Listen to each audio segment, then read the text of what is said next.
नमस्कार। चलिए, आज एक बहुत ही दिलचस्प सफर पर चलते हैं। कल्पना कीजिए कि आप एक टॉप ईवी कंपनी में एक इंजीनियरिंग इंटर्न हैं और आज हम देखेंगे कि एक असली इंजीनियरिंग चैलेंज कैसा दिखता है। तो ये सवाल अक्सर मन में आता है कि पर्दे के पीछे होता क्या है। क्या इंटर्न्स का काम सिर्फ कॉफी बनाना होता है? अरे नहीं, बिल्कुल नहीं। सच तो ये है कि वो कंपनी के भविष्य को बनाने में एक बहुत अहम रोल निभाते हैं। चलिए देखते हैं ये सब होता कैसे है। तो सोचिए, इंटर्नशिप का 18वां दिन है और आप मोटर ड्राइव और पावर इलेक्ट्रॉनिक्स टीम का हिस्सा हैं। मतलब ये वो टीम है जो ईवी की जान है, जो उसकी पावर को कंट्रोल करती है। और आज एक खास मिशन मिला है। ठीक है, तो फोकस करते हैं। जो कोर टास्क है वो है एक 3 फेज इन्वर्टर को सिम्युलेट करना। मतलब असल में बनाने से पहले कंप्यूटर पर उसका एक डिजिटल मॉडल तैयार करना। और इसका मकसद बैटरी से मिलने वाली डीसी पावर को 3 फेज एसी पावर में बदलना, ताकि इलेक्ट्रिक मोटर चल सके। और हाँ, किसी भी प्रोफेशनल काम की तरह यहाँ भी कुछ खास डिलिवरेबल्स हैं। मतलब काम पूरा होने पर क्या-क्या जमा करना है। इन्वर्टर थ्योरी की एक छोटी सी समरी, जो आउटपुट वेवफॉर्म्स बनेंगे उनके प्लॉट्स, दो जरूरी स्विचिंग तकनीकों के बीच एक तुलना और जाहिर है वो फाइनल सिम्युलेशन फाइल। अच्छा, अब सीधे सिम्युलेशन शुरू करने से पहले ये समझना जरूरी है कि ये इन्वर्टर आखिर है क्या भला, और इसे ईवी पावर ट्रेन का दिल क्यों कहा जाता है। चलिए इसी को समझते हैं। तो देखिए, एकदम सरल भाषा में कहें तो 3 फेज इन्वर्टर एक तरह का पावर ट्रांसलेटर है। ये बैटरी से आने वाली सीधी सपाट डीसी पावर को लेता है और उसे मोटर को चलाने लायक दमदार 3 फेज एसी पावर में बदल देता है। इसके बिना एक ईवी बस एक डिब्बा है जो अपनी जगह से हिल भी नहीं सकती।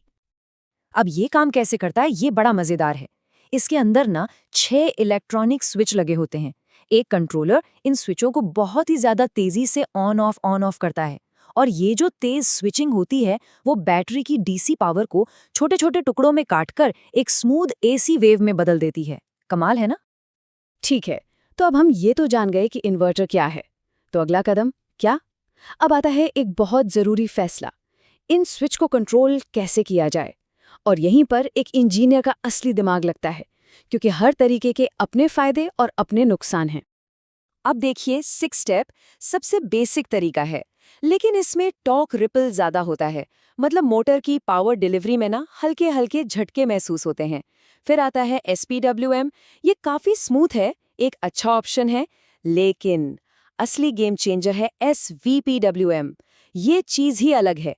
ये ना सिर्फ सबसे ज्यादा एफिशिएंट है, बल्कि बैटरी के वोल्टेज का करीब 15% बेहतर इस्तेमाल भी करता है। और यही वजह है कि आज जितनी भी प्रीमियम ईवीज है उनमें आपको यही मिलेगा। यही इंडस्ट्री स्टैंडर्ड है। बहुत हो गई थ्योरी की बातें। अब समय है इस ज्ञान को एक्शन में बदलने का। ये वो पल है जब एक इंटर्न अपनी सारी समझ को मैटलैब सिमुलिंग जैसे प्रोफेशनल टूल का इस्तेमाल करके एक काम करते हुए मॉडल में बदलता है। और एक असली प्रोजेक्ट की तरह यहाँ भी कुछ शर्तें हैं। बैटरी का वोल्टेज चुनना होगा, स्विच किस तरह के होंगे, मॉसफेट्स या IGBTs, ये तय करना होगा। और जाहिर है SVPWM जैसी एडवांस स्विचिंग स्कीम का इस्तेमाल करना होगा। इंडस्ट्री में इसी काम के लिए मैटलैब सिमुलिंग जैसे टूल्स ही यूज होते हैं। और जब सिमुलेशन पूरा होता है तो उसका नतीजा कुछ ऐसा दिखता है।